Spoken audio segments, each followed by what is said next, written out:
যেই রব, যে আল্লাহ মানুষকে প্রতিটি মুহূর্তে এক একটি সেকেন্ড জীবন নিয়ে টিকে থাকার মতো সবকিছু সরবরাহ করছেন, তিনি যদি সামান্যটুকু একটু বিপদ দেয়, সামান্যটুকু যদি এদিক সেদিক হয়ে যায়, অথবা আমার যুক্তিতে মনে হয় এটা মনে হয় অকল্যাণকর, আমার যুক্তিতে লজিকে মনে হয় এটা আমাকে পিছনের দিকে নিয়ে যেতে পারে, এই বলে সেটাকে আমরা দূরে ছুটে ফেলে দেই, অবজ্ঞা করি, উপহাস করি, নানা প্রকৃতির অভিযোগ তার বিরুদ্ধে আমরা তুলতে শুরু করি। এটা হচ্ছে আমাদের ঈমানের পরিবেশ। তো বাদশাহ আরেকবার পরীক্ষা করছেন যে একদিন ওই সুশিক্ষিত উচ্চতর ডিগ্রিধারী সকলকে দরবারে ডেকেছেন। ডাকার পর একটি হীরা, একটি ছোট্ট একটি হীরার টুকরা তাদেরকে দিয়েছেন, টুকরো হীরা হাতে দিয়েছেন এবং সাথে একটি হাতুড়ি দিয়েছেন। দেওয়ার পর বলছেন এটাকে ভেঙে ফেলেন। তো যারা উচ্চ শিক্ষায় শিক্ষিত তারা বললেন যে এটা এত দামি জিনিস কেন আপনি টুকরো টুকরো করবেন, এটা রাষ্ট্রের সম্পদের ক্ষতি হতে পারে, এটা করা যাবে না। একে একে একে সকলেই অস্বীকার করেছে এত দামি জিনিস এটাকে ভাঙা যাবে না। কিন্তু ওই আয়াজ যাকে সবচেয়ে বেশি প্রাধান্য দিতেন তাকে যখন দিয়েছেন, সে সাথে সাথে হাতুড়ি দিয়ে সেটাকে টুকরো টুকরো করে ফেলেছে। অতঃপর বাদশাহ জিজ্ঞাসা করলো কি ব্যাপার, এতগুলো মানুষ এখানে এই হীরার টুকরোকে হাতুড়ি দিয়ে পিটাবে, তারা সেটা চায়নি, কারণ এত দামি জিনিস, তুমি একেবারে নির্দ্বিধায় বলার সাথে সাথে কিভাবে এটাকে টুকরো টুকরো করে ফেললে। তখন ওই আয়াজ উত্তরে বলছেন যে আমার কাছে মনে হয় এই হীরা অনেক দামি, এটা ঠিক আছে, কিন্তু হীরার চাইতেও কঠিন, হীরার চাইতেও বেশি দামি, হীরার চাইতেও বেশি সম্মান দেওয়া যায়, সেটা হচ্ছে আপনার নির্দেশ, আপনার হুকুম। যেহেতু আপনি হুকুম দিয়েছেন, সেই হুকুমটা মানা আমার জন্য সবচাইতে গুরুত্বপূর্ণ ওই দামি হীরার চাইতেও। এই জন্য পৃথিবীতে অনেক কিছু অনেক দামি মনে হবে আল্লাহর বিধানের সামনে, আল্লাহর হুকুমের সামনে, আল্লাহর নির্দেশের সামনে। ঠিক সেই সময় আমার পরীক্ষা যে ইহজাগতিক ওই বিষয়টিকে আমি প্রাধান্য দিচ্ছি না, এখানে আল্লাহর হুকুম এসে দাঁড়িয়েছে, আল্লাহর হুকুম এবং নির্দেশ বলছেন এটা হারাম করা যাবে না, আল্লাহর হুকুম বলছে এটাকে গ্রহণ করা যাবে না, আর আমি আমার যুক্তি দিয়ে মনে করছি এটা কল্যাণকর, এটা আমাকে সামনের দিকে উন্নতি অগ্রগতি অর্জনে সহযোগিতা করবে, আমি সেটাকে প্রাধান্য দিচ্ছি, প্রায়োরিটি দিচ্ছি, আল্লাহর হুকুম এবং বিধানকে আমি অবজ্ঞা করছি। حق تقاته ولا تموتن إلا وأنتم مسلمون. وقال تبارك وتعالى يا أيها الذين اتبعوا خطوات الشيطان إنه لكم عدو مبين. صدق الله مولانا العظيم وصدق رسوله النبي الكريم ونحن على ذلك من الشاهدين والشاكرين والحمد لله رب العالمين. وعن أبي هريرة رضي الله عنه قال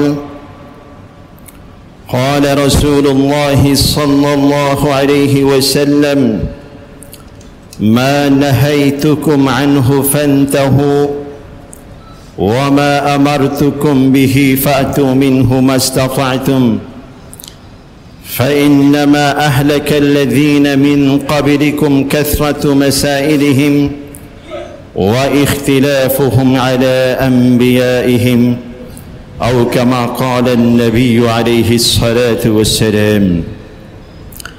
شكل رسول شان درود پاٹ کری. اللهم صل على سيدنا محمد وعلى آل سيدنا محمد كما صليت على إبراهيم وعلى آل إبراهيم إنك حميد مجيد. اللهم بارك على سيدنا محمد وعلى آل سيدنا محمد كما باركت على إبراهيم وعلى آل إبراهيم إنك حميد مجيد. صدق ও সম্মানিত মুসল্লিয়ান হযরত, আল্লাহ পাকের অশেষ মেহেরবানি, তার ফজল ও করমে জুমার এই গুরুত্বপূর্ণ সময়ে, ঠিক যেই সময় অসংখ্য মানুষ দিন বিমুখ, আল্লাহর বিধানের অবাধ্য হয়ে দিক বিদিক ছুটছেন, জাগতিক বিভিন্ন কাজে ব্যস্ত রয়েছেন, আমাদেরকে বিশেষভাবে নির্বাচন করে তার ইবাদতের জন্যে, তার হুকুম আহকাম সম্পর্কে আলোচনা শোনার জন্যে জুমার এই সুন্দর পরিবেশে উপস্থিত হওয়ার তৌফিক নসিব করেছেন,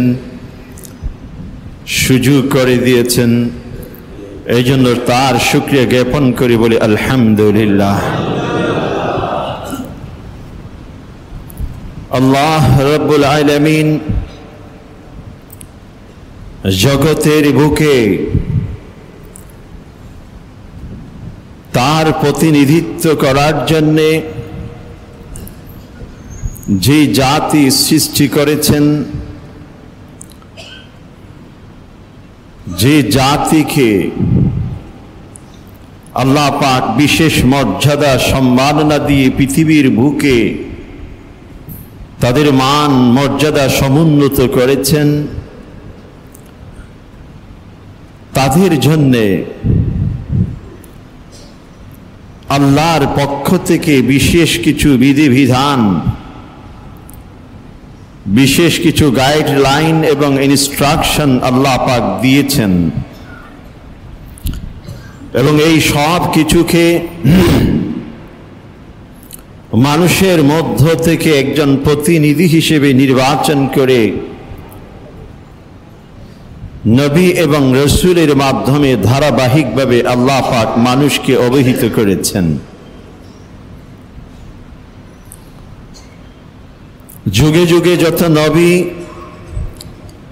যত রসুল আল্লাহ পাক প্রেরণ করেছেন,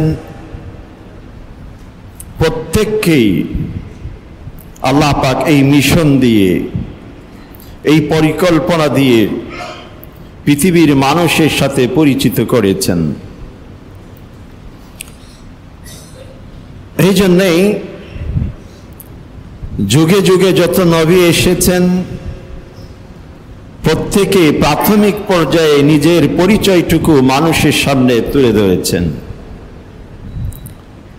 হযরত নূহ আলাইহিস সালাতু ওয়াস সালাম, যার নামে একটি বিশেষ সূরা কোরআনে কারীমে আল্লাহ পাক অবতীর্ণ করেছেন, সূরাত নূহ। শুরুতেই আল্লাহ পাক নূহ আলাইহিস সালামের মিশন নিয়ে বলছেন, ইন্না আরসালনা নূহান ইলা কওমি, আমি নূহকে তার জাতি, তার সম্প্রদায়, তার কওমের কাছে প্রেরণ করেছি। অতঃপর একটি গুরু দায়িত্ব এবং যেই মিশন নিয়ে তাকে পাঠিয়েছি সে সম্পর্কে আমি নির্দেশ দিয়ে বলেছি, আন আনযির কওমাক, তোমার সম্প্রদায়কে, জাতিকে তুমি সতর্ক করো, ভীতি প্রদর্শন করো। মিন ক্বাবলি আন ইয়াতিয়াহুম আযাবুন আলীম, তাদেরকে কঠিন শাস্তি এবং আযাব পেয়ে বসার পূর্বে তুমি তাদেরকে সতর্ক করো। নবীদের ব্যক্তি পরিচয় তুলে ধরার সময় দুটো শব্দ বিশেষভাবে শোনা যায়। একটি শব্দ হচ্ছে নযীর, আরেকটি শব্দ হচ্ছে বাশীর। নযীর শব্দের বিভিন্নভাবে অনুবাদ বা বিভিন্ন জনে বিভিন্নভাবে ব্যাখ্যা করতে দেখা যায়। কোরআন এবং হাদিসের শব্দটি একাধিকবার ব্যবহৃত হয়েছে। অনুবাদকরা কেউ কেউ বলেছেন সতর্ককারী, কেউ কেউ বলেছেন ভয় ভীতি প্রদর্শনকারী, আবার কেউ কেউ ভয় ভীতি প্রদর্শন এর প্রতিবাদ করে বলেছেন যে এটা মানুষের জন্য কঠোরতা হয়, দিন এবং ইসলামকে ভিন্ন রূপে বিকৃত রূপে উপস্থাপন হয়। এজন্য ভীতি প্রদর্শন ভয় দেখানোর কথাটা বাদ দিতে হবে, সতর্ককারী বলতে হবে। এভাবে বিভিন্ন জনে বিভিন্নভাবে শব্দটি ব্যাখ্যা করেছেন, কিন্তু কোরআন এবং হাদিসের অভ্যন্তরীণ ফিলোসফি মনস্তাত্ত্বিক যে বিষয়, সেই দৃষ্টিকোণ থেকে নাজির বলা হয় ওই ব্যক্তিকে, যে ব্যক্তি কোনো জাতি অপর কোনো ব্যক্তিকে কোনো বিষয় সম্পর্কে যখন অবহিত করেন, কোনো মিশন ভিশন কোনো কিছুর প্রতি আহ্বান করেন, দাওয়াত দেন, তখন তার বিশেষ কিছু বৈশিষ্ট্য থাকে। তার মধ্যে অন্যতম বৈশিষ্ট্য হল যেই ব্যক্তি বা যেই জাতিকে সতর্ক করছেন তাদের প্রতি তার আন্তরিক ভালোবাসা থাকতে হবে, তাদেরকে বন্ধুরূপে আপন হিসেবে জানতে হবে, এবং ব্যক্তি কোনো স্বার্থ তার মধ্যে অন্তর্নিহিত থাকতে পারবে না। একই সাথে যেই প্রসঙ্গে সতর্ক করবেন বা ভীতি প্রদর্শন করবেন, সেই বিষয়টি মহান সত্তা কর্তৃক প্রেরিত অথবা আরোপিত কোনো বিষয় হতে হবে। এই দৃষ্টিকোণ থেকে কোনো ব্যক্তি যদি পিছন থেকে কোনো একটি হিংস্র প্রাণী ছুটে আসছে সে ব্যক্তিকে আক্রমণ করবে, জঙ্গলের কোনো বাঘ, জঙ্গলের কোনো হিংস্র প্রাণী, কোন একটি হায়না পিছন থেকে আসছে, তো তাকে ভয় দেখালে ওই ব্যক্তিকে নাজির বলা যাবে না। নাজির হওয়ার জন্যে এটা আল্লাহ প্রদত্ত বিশেষ কোনো বিধান, যেটা আল্লাহ মানুষের জন্য কল্যাণের জন্য আল্লাহ পাক নিরূপণ করেছেন, এমন কিছু বিষয়ের প্রতি সতর্ক এবং ভীতি প্রদর্শন, এই কাজটি যিনি করবেন তাকে বলা হয় নজির। একই সাথে বাশির, যে ব্যক্তি সুসংবাদ দিবেন, যেই সুসংবাদের পিছনে আল্লাহ প্রদত্ত বিশেষ কিছু নেয়ামতের বিশেষ কিছু পুরস্কার তার অন্তর্নিহিত থাকবে, ওই বিষয়ে যে ব্যক্তি সুসংবাদ দিবে তিনি হচ্ছেন বাশির।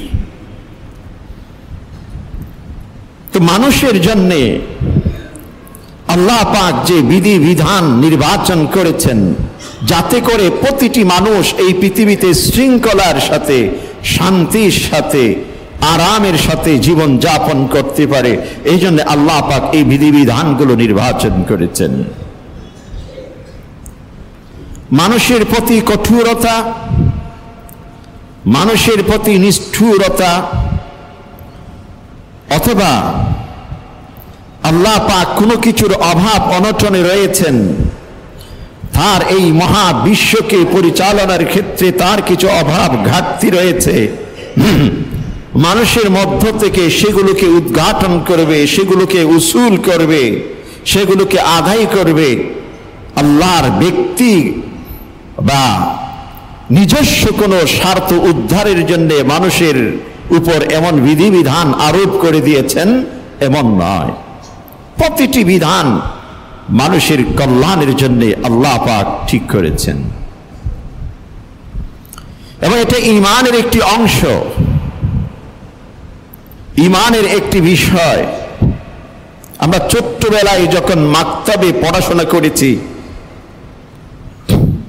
অথবা যে ঈমানিয়াতের যে শিক্ষা, আকীদার যে শিক্ষা, সেখানে ঈমানে মুজমাল, ঈমানে মুফাসসাল, ঈমানের সংক্ষিপ্ত কিছু তালিকা, ঈমানের বিস্তারিত কিছু তালিকা এখনো পর্যন্ত ইসলামিক ফাউন্ডেশন থেকে প্রতিটি জায়গায় জায়গায় যেখানে মক্তব শিক্ষার যে প্রচলন, সেখানেও কিন্তু এই সিলেবাসভুক্ত এই বইগুলো রয়েছে।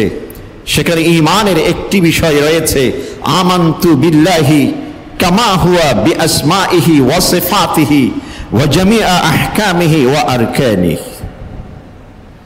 যে আমি আল্লাহর উপর বিশ্বাস করেছি, তার সকল নাম, তার যত গুণবাচক বিষয় সবকিছুর সাথে একই সাথে তিনি যে সমস্ত বিধিবিধান মানুষের জন্য আল্লাহ পাক নির্ধারণ করেছেন সবকিছুর উপর আমি বিশ্বাস স্থাপন করেছি। এটা আমাদের ছোট্টবেলার, এটা একজন মুমিন হিসেবে এটা আমাদের স্বীকৃতি, এটা ইকরার, এটা ইতিরাফ, এটা আমাদের অ্যাকনলেজমেন্ট, এটা আমাদের এগ্রিমেন্টের এক ধরনের সিগনেচারের মতো। অতএব সকল বিধানের প্রতি ঈমান, এটা ঈমান এবং আকীদার একটি গুরুত্বপূর্ণ বিষয়। যদি কোনো ব্যক্তির অন্তরে বা যদি কোনো ব্যক্তির বিশ্বাসে, কোনো ব্যক্তির বিলিফ এবং ডক্ট্রিনের মধ্যে শরিয়াতের কোনো একটি ছোট্ট থেকে ছোট্ট বিধানের প্রতি অবজ্ঞা, অনাগ্রহ অথবা ঘৃণা এই ধরনের, অথবা সেটাকে বর্তমান যুগোপযোগী নয়, অথবা এটা মানুষের কল্যাণকর নয়, অথবা এর ব্যাখ্যা অন্যভাবে করা যায়, এমন নানাবিধ পদ্ধতিতে কোনো ব্যক্তি যদি কোনো বিধানকে মূল্যায়ন করে নেগেটিভ ওয়েতে, সেই ব্যক্তির ঈমান থাকবে না, সে ব্যক্তির ঈমান থাকবে না। হতে পারে তিনি একজন নামাজি, হতে পারে তিনি একজন রোজাদার, হতে পারে তিনি একজন বাইতুল্লাহর জিয়ারতকারী। মনে রাখবেন, ইসলামের পূর্বেও কিন্তু বাইতুল্লাহর জিয়ারত হতো, ফতে মক্কার পূর্বেও কিন্তু বাইতুল্লাহতে জিয়ারত করত মুশরিকরা, কাফিররা। কিন্তু আমি বাইতুল্লাহর চতুর্দিকে ঘুরলাম, বাইতুল্লাহকে সামনে নিয়ে সেজদা দিলাম, কিন্তু আমার অন্তরকে আমি পরিষ্কার করতে পারিনি, আমার বিশ্বাসকে আমি পরিষ্কার পরিচ্ছন্ন করতে পারিনি, তাহলে সেই জিয়ারত, সেই তাওয়াফ, সেই সেজদার কোনো মূল্য নেই। শুধুমাত্র সেজদা দিয়ে যদি পরিপূর্ণ মুমিন হওয়া যেত, তাহলে তার কথাই ছিল না। একজন নামাজি, একজন রোজাদার, একজন ওমরাকারী, হজকারী হতে পারে, তিনি যদি ইসলামের কোনো একটি বিধানকে অমান্য করে বা অবিশ্বাস করে, সে ব্যক্তির ঈমান থাকবে না। যদি অমান্য করে, বিশ্বাস করে, হয়তো মানতে তিনি পারছেন না, বাস্তবায়ন তিনি করছেন না কোনো না কোনো কারণে, যদিও কোনো কারণ আল্লাহর কাছে অ্যাকসেপ্টেড হবে বলে তার কোনো গ্যারান্টি নেই, তাহলে সেই ব্যক্তির ঈমান থাকবে না। আল্লাহ পাক এই জন্য বলেছেন, যা আইয়ুহাল্লাযীনা আমানু দুখুলু ফিস-সিলমি কাফা, হে মুমিনগণ, তোমরা ঈমানের মধ্যে পরিপূর্ণরূপে প্রবেশ করো। কিছুটা মানবো, আবার কিছুটা মানবো না, যেটা আমার পছন্দের, যেটা আমার আরামের, যেটা আমার যেন কমফোর্ট ফিল হয়, সেটাকে আমি অনুসরণ করলাম, আর যেটা আমার স্বার্থের সাথে, আমার কুপ্রবৃত্তির সাথে সাংঘর্ষিক হয়, সেটাকে আমি বাদ দিলাম এবং সেটাকে নিয়ে অপব্যাখ্যা করলাম, তাহলে আমি পরিপূর্ণ মুমিন হতে পারলাম না।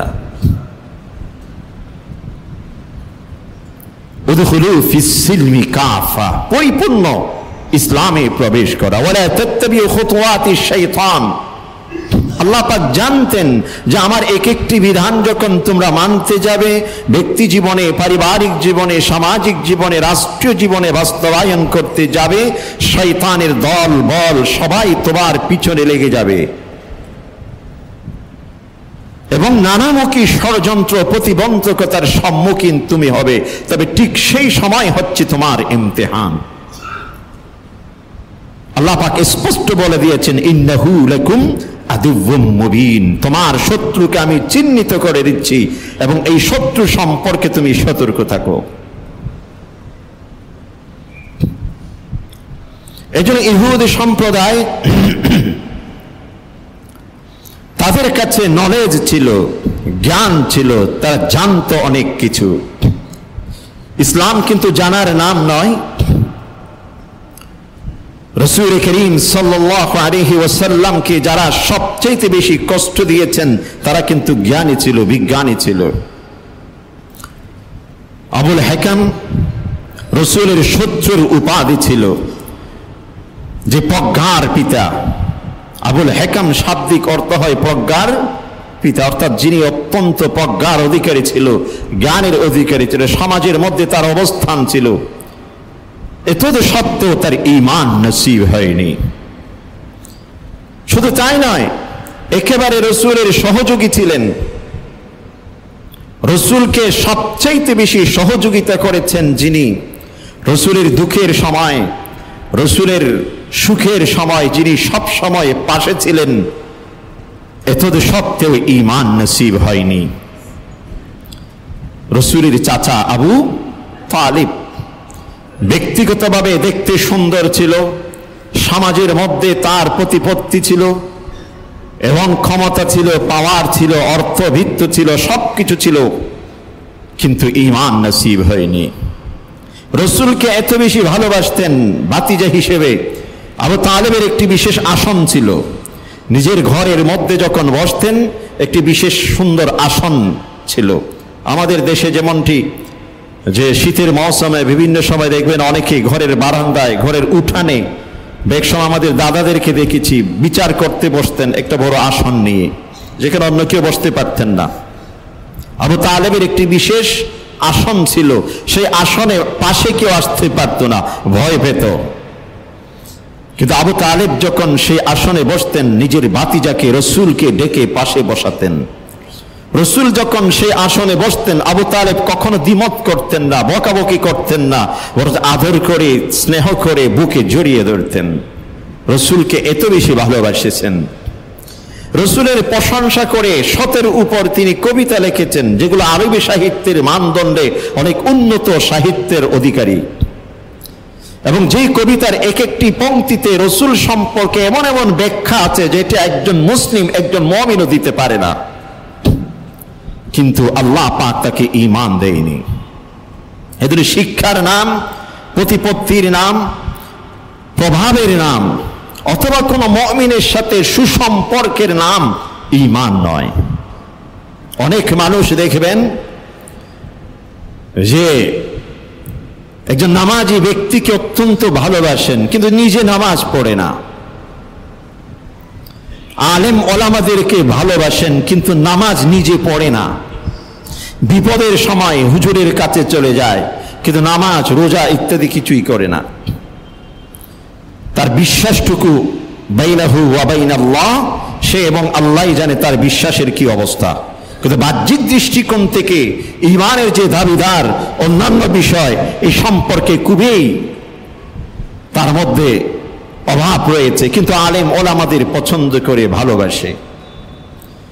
আবার সমাজের মধ্যে এমন অনেককে দেখবেন যারা মুসলিম হিসেবে, মুমিন হিসেবে তাদেরকে আমরা জানি না, পরিচয় দেই না, বা মুসলিম সমাজের নয়, অন্য ধর্মের অনুসারী, কিন্তু মসজিদ তৈরি করে, রমজান মাসে মুসলমানদেরকে, রোজাদারকে ইফতারের ব্যবস্থা করে, অনেক কিছু করে থাকে।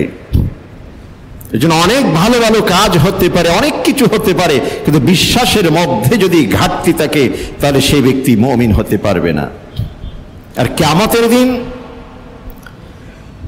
সমগ্র বিশ্ব জুড়ে আমার আমল রয়েছে, সারা বিশ্বের যত স্পেস, এই পরিমাণ আমার আমলনামা মজবুত, কিন্তু ঈমান নেই, কোনটি কিন্তু সেদিন মিজানের মধ্যে ওজন করা হবে না। এই জন্য বিশ্বাস, আকীদা, আল্লাহর বিধানকে মানা, এটা ঈমানের একটি গুরুত্বপূর্ণ বিষয়। উদখুলু ফিস সিলমি কাফা। আমাদের সবচেয়ে বড় সমস্যা যেটা, কোরআন এবং সুন্নাহ ভিত্তিক যখন কোনো ব্যক্তিকে জীবন সাজাবার কথা বলা হয়, কোনো প্রতিষ্ঠানকে সেই ভিত্তিক পরিচালনার কথা বলা হয়, সমাজকে সেই আলোকে সাজানোর কথা বলা হয়, তখন আমরা মনে করি কোরআন এবং সুন্নাহ এটা শুধুমাত্র মসজিদের মধ্যে প্রয়োগ করা যাবে। এটা applicable on the for mosque and মাদ্রাসা এন্ড অরফানেজ। এটি এতিমখানার জন্যে, এটা মসজিদের জন্যে, এটা মাদ্রাসার জন্যে, এটা আমার ঘর পর্যন্ত নিয়ে যাওয়া যাবে না, আমার বেডরুম পর্যন্ত যাওয়া যাবে না। এটা আমার সন্তান পর্যন্ত এটাকে সম্প্রসারণ করা যাবে না, আমার স্ত্রী পর্যন্ত এই কোরআন সুন্নাহর বিধানকে নিয়ে যাওয়া কোনোভাবেই যাবে না, আমার প্রতিষ্ঠান পর্যন্ত এটা নিয়ে যাওয়া যাবে না। এটা যদি আমাদের অবস্থা হয় তাহলে আল্লাহ পাক যে বলছেন উদখুলু ফিস সিলমি কাফা, যে তুমি পরিপূর্ণ ইসলামে প্রবেশ করো, তাহলে আয়াতের উপরে আমি কতখানি প্রতিষ্ঠিত রয়েছি। আর যদি কোরআনে কারীমের একটি আয়াতকে পরিপূর্ণভাবে মানার সেই মানসিকতা, সেই আবেগ অনুভূতি যদি আমার ভিতরে না থাকে, তাহলে আমি কতখানি পরিপূর্ণ মুসলিম হলাম, বা মুসলিমে বা কতখানি হলাম, আমার ঈমানে থাকবে না। কোনো না কোনোভাবে গড়িমসি করে কোরআনের একটি বিধানকে যদি আমি অ্যাভয়েড করি কোনো না কোনোভাবে, তাহলে আমার ঈমান থাকবে না। একজন ব্যক্তি ইসলামের উপর পরিপূর্ণ চলে, তার পোশাকে আশাকে বাহ্যিকভাবে যেগুলো রয়েছে তার প্রতি যদি কোনো প্রকারের অবজ্ঞা উপহাসমূলক মানসিকতা থাকে, তাহলে আমি ইসলামকে অবজ্ঞা করলাম। রাসূলের কোনো পোশাক, রাসূলের কোনো একটি আদর্শকে যদি আমি অবজ্ঞা করি, উপহাস করি, আর সেই আলোকে কোনো ব্যক্তি যদি জীবন যাপন করতে চায় রাসূলের সুন্নাহর আলোকে, তাকে নিয়ে যদি আমি উপহাস করি, তাহলে বোঝা গেল রাসূলের সেই সুন্নাহকে, রাসূলের সেই আদর্শকে আমি উপহাস করছি। আর যে ব্যক্তির অন্তরে উপহাসমূলক এমন মানসিকতা থাকবে, সেই ব্যক্তির ঈমানের কি পর্যায় হতে পারে। এই জন্য মুহতারাম সামিঈন, আল্লামা জালালউদ্দিন রুমি তার মসনবী একটি কিতাব তিনি লিখেছেন। মসনবীর মধ্যে বেশ কিছু ঘটনার আলোকে দ্বীন এবং ইসলামের বিধিবিধানের প্রতি অনুগত হওয়ার কিছু দৃশ্য, কিছু নসিহত তিনি সেখানে তুলে ধরেছেন। অতীতের বাদশাদের, রাজাদের কিছু ইতিহাস তার একটি কবিতার পংক্তির মাধ্যমে তিনি নিয়ে এসেছেন। যে সুলতান মাহমুদ সবকতগীন, যে বর্তমান যেখানে আফগানদের শাসন, ওই সমস্ত অঞ্চলের একজন বিশেষ বাদশাহ ছিলেন। ইনসাফ, নানাবিধ কারণে ইতিহাসের মধ্যে একজন প্রসিদ্ধ ব্যক্তিত্ব, একজন শাসক হিসেবে আমরা জানি। তার যে অনেকগুলো কর্মচারী, সচিব, উজির, অনেকেই উচ্চতর ডিগ্রিধারী অনেকেই ছিলেন, তার চতুর্দিকে কাজ করতেন। কিন্তু একজন ছিল তার মধ্যে খুব বেশি যোগ্যতা নয়, তার মধ্যে যোগ্যতা খুব বেশি ছিল না, কিন্তু বাদশাহ তাকে খুব বেশি পছন্দ করতেন, ভালোবাসতেন। তার নাম ছিল আয়াজ। যারা শিক্ষিত, উচ্চপদস্থ সচিব এই পর্যায়ের, তাদের সব সময় মনের ভিতর একটা হিংসামূলক কাজ করত যে আমরা এত শিক্ষা দীক্ষা, রাষ্ট্রের অনেকগুলো গুরুত্বপূর্ণ কাজ আমাদের মাধ্যমে হয়, কিন্তু বাদশাহ আমাদেরকে এত বেশি পছন্দ করেন না, কিন্তু এই ব্যক্তিটাকে এত বেশি কেন পছন্দ করেন।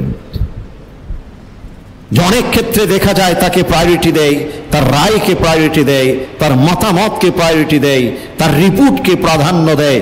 অনেক ক্ষেত্রে এমন দেখা যায় এই লোকটাকে কেন এত বেশি পছন্দ করে। তারা তার পিছনে লেগেছে, কি করা যায়। এক সময় বাদশাকে জিজ্ঞাসা করে বসেছেন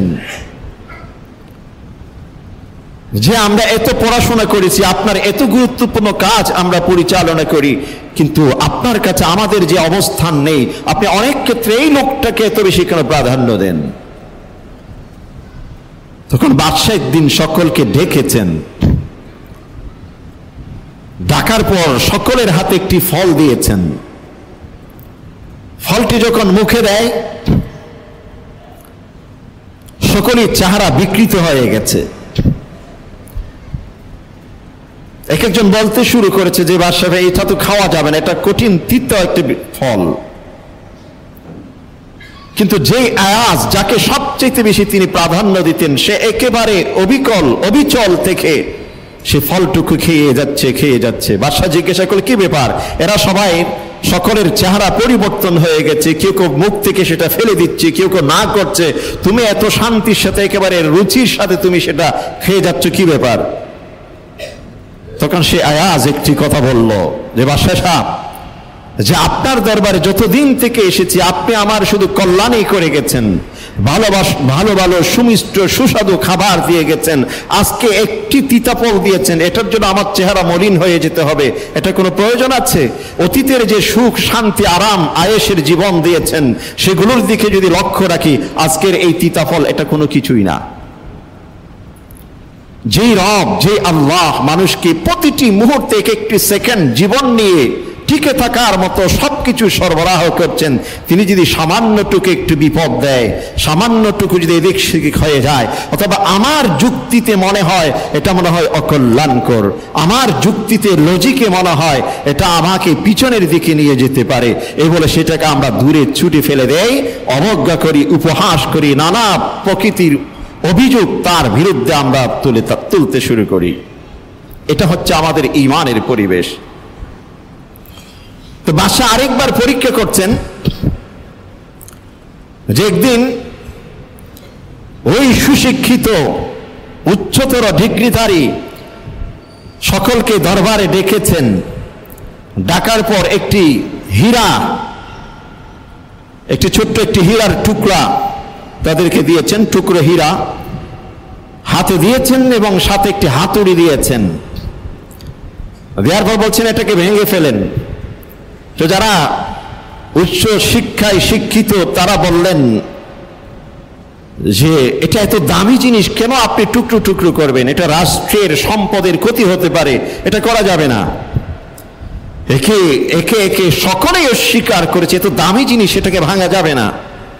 কিন্তু ওই আয়াজ যাকে সবচেয়ে বেশি প্রাধান্য দিতেন তাকে যখন দিয়েছেন, সে সাথে সাথে হাতুড়ি দিয়ে সেটাকে টুকরো টুকরো করে ফেলেছে। অতঃপর বাদশা জিজ্ঞাসা করলো কি ব্যাপার, এতগুলো মানুষ এখানে এই হীরার টুকরোকে হাতুড়ি দিয়ে পিটাবে, তারা সেটা চায়নি, কারণ এত দামি জিনিস, তুমি একেবারে নির্দ্বিধায় বলার সাথে সাথে কিভাবে এটাকে টুকরো টুকরো করে ফেললে? তখন ওই আয়াজ উত্তরে বলছেন যে আমার কাছে মনে হয় এটা হীরা অনেক দামি, এটা ঠিক আছে, কিন্তু হীরার চাইতেও কঠিন, হীরার চাইতেও বেশি দামি, হীরার চাইতেও বেশি সম্মান দেওয়া যায়, সেটা হচ্ছে আপনার নির্দেশ, আপনার হুকুম। যেহেতু আপনি হুকুম দিয়েছেন, সেই হুকুমটা মানা আমার জন্য সবচাইতে গুরুত্বপূর্ণ ওই দামি হীরার চাইতেও। এই জন্য পৃথিবীতে অনেক কিছু অনেক দামি মনে হবে আল্লাহর বিধানের সামনে, আল্লাহর হুকুমের সামনে, আল্লাহর নির্দেশের সামনে।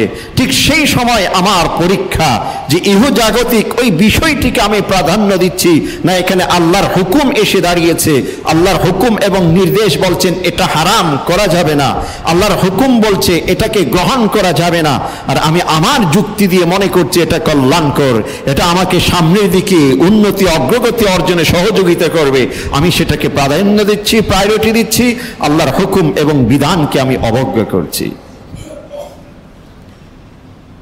আল্লাহ বলেন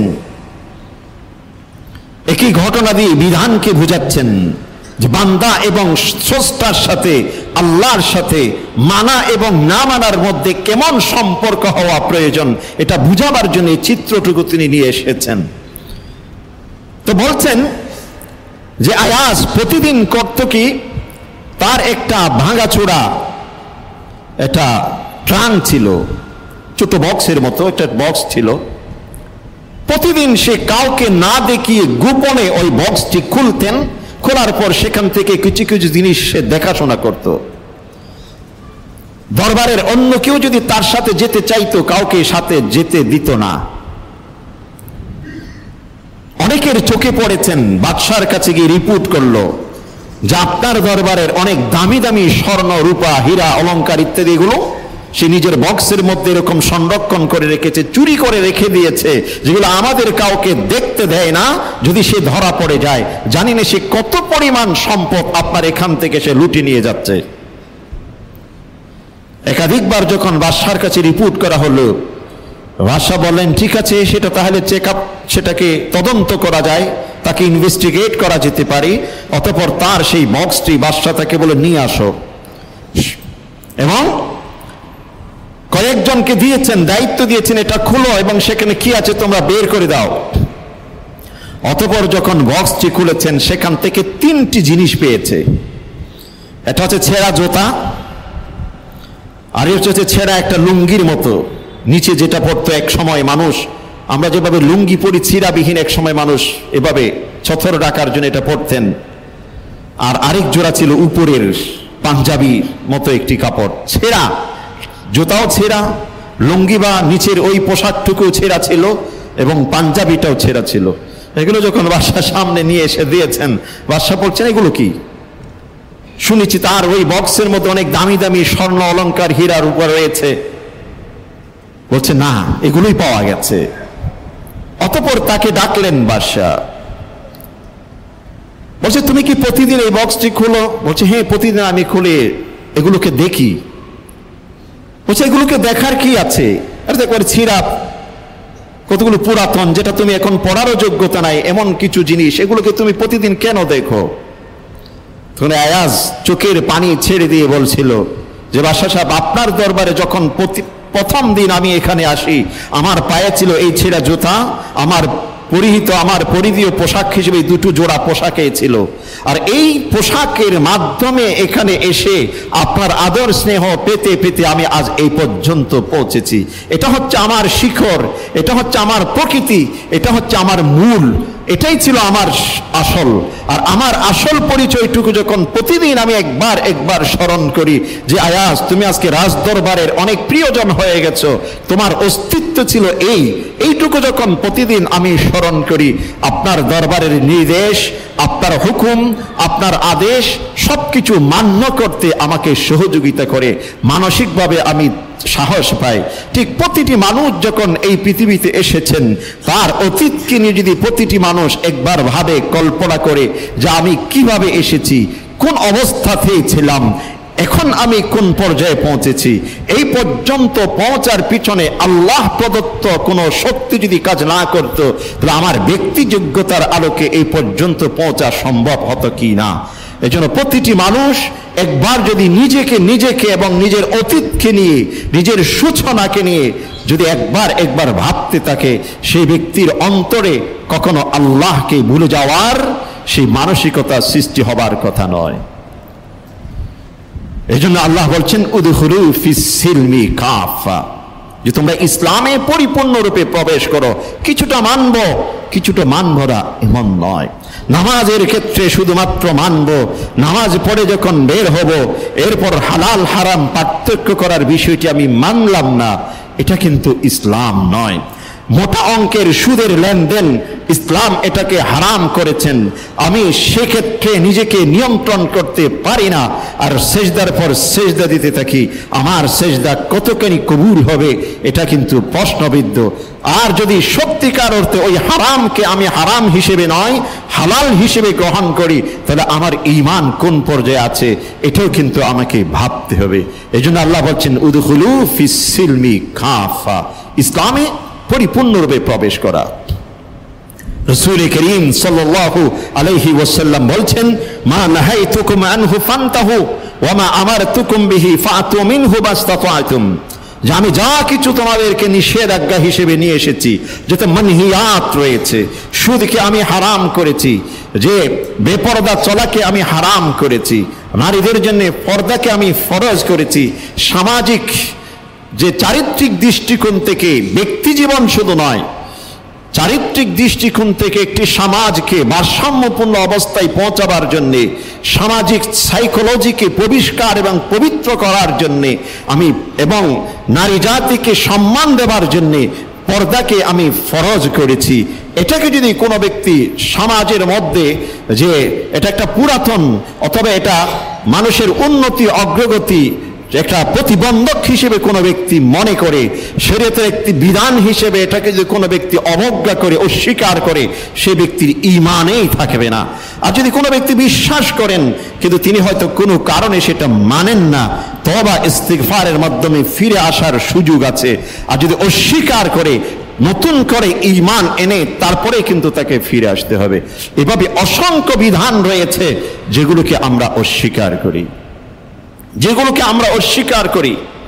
মুহতারাম সামিঈন, এই জন্য ইসলামে পরিপূর্ণ প্রবেশ করতে হবে। আল্লাহ বলছেন ওয়াতাসিমু বিহাবলিল্লাহি জামিআ, আর এটা একার পক্ষে সম্ভব নয়।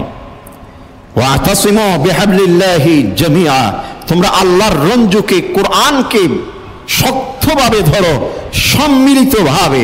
আল্লাহ বলছেন জামিআ, সামাজিকভাবে, সম্মিলিতভাবে। কোনো একজনের পক্ষে সেটা কশ্চিনকালেও সম্ভব নয়। কোনো ব্যক্তি যদি ব্যক্তি জীবনকে সুন্দরভাবে পরিচালনা করে, তখন সম্মিলিতভাবে একই সাথে চলা তার জন্য সহজ হতে পারে। কিন্তু যতক্ষণ পর্যন্ত সম্মিলিতভাবে সেটাকে প্রতিষ্ঠা করা যাবে না, ততক্ষণ পর্যন্ত পরিপূর্ণ শান্তি, শৃঙ্খলা এবং আল্লাহর পক্ষ থেকে রহমত পরিপূর্ণরূপে কখনো আশা করা যায় না। আল্লাহ পাক এই জন্য বলছেন ওয়াতাসিমু বিহাবলিল্লাহি জামিআ ওয়ালা তাফাররাকু, বিচ্ছিন্ন আকারে কশ্চিনকালেও সম্ভব নয়। আল্লাহ বলছেন ওয়াযকুরু নি'মাতাল্লাহি আলাইকুম, এবং আমি তো তোমাদের সমস্ত নেয়ামত দিয়েছি, তার মধ্যে সবচেয়ে গুরুত্বপূর্ণ নেয়ামত হচ্ছে মানুষে মানুষের প্রতি শ্রদ্ধা, মানুষে মানুষের প্রতি মায়া, মানুষে মানুষের প্রতি যে একটা আবেগ কাজ করে, এটা আল্লাহ প্রদত্ত এক বড় নেয়ামত। ওয়াযকুরু নি'মাতাল্লাহি আলাইকুম, কোন নেয়ামত? ইয কুনতুম আ'দাআ ফাআল্লাফা বাইনা কুলুবিকুম, তোমরা পরস্পরের মধ্যে শত্রু ছিলে একে অপরের, আমি তোমাদের অন্তরগুলোকে একীভূত করে দিয়েছি। জয়নিং সিমেন্ট আমি এখানে দিয়েছি, আবেগের সিমেন্ট আমি দিয়েছি তোমাদের পরস্পরের মধ্যে। দুটো ইট যেমন জোড়া লেগে থাকে, সেখানে আঘাত করলে সহজে সেটাকে ভাঙা যায় না। মানুষের যে আন্তরিক যে সম্পর্ক, এটাও কিন্তু এমন একটি সম্পর্ক, এটা আল্লাহ প্রদত্ত নেয়ামত। ইয কুনতুম আ'দাআ ফাআল্লাফা বাইনা কুলুবিকুম ফাআসবাহতুম বিনি'মাতিহি ইখওয়ানা, সম্মিলিতভাবে যখন মানুষ একটি জিনিসকে ধারণ করবে, আল্লাহ প্রদত্ত এই নেয়ামত আরো বেশি মজবুত হবে, আরো বেশি শক্তিশালী হবে। আল্লাহ রাব্বুল আলামিন আমাদের সকলকে রাসূল আনিত যেই শরীয়ত, রাসূল আনিত যে বিধিবিধান, সব কিছুর প্রতি পরিপূর্ণ বিশ্বাস রেখে, সব কিছুর প্রতি পরিপূর্ণ আকীদাকে স্বচ্ছ পরিচ্ছন্ন করে, সেগুলোকে ব্যক্তি জীবনে যেমনটি, পারিবারিক জীবনে যেমনটি, ঠিক তেমনিভাবে সামাজিক এবং রাষ্ট্রীয় জীবন সর্বত্র প্রতিষ্ঠার সেই মানসিকতা নিয়ে এগিয়ে যাওয়ার তৌফিক নসিব করুন। আমিন ইয়া রাব্বাল আলামিন।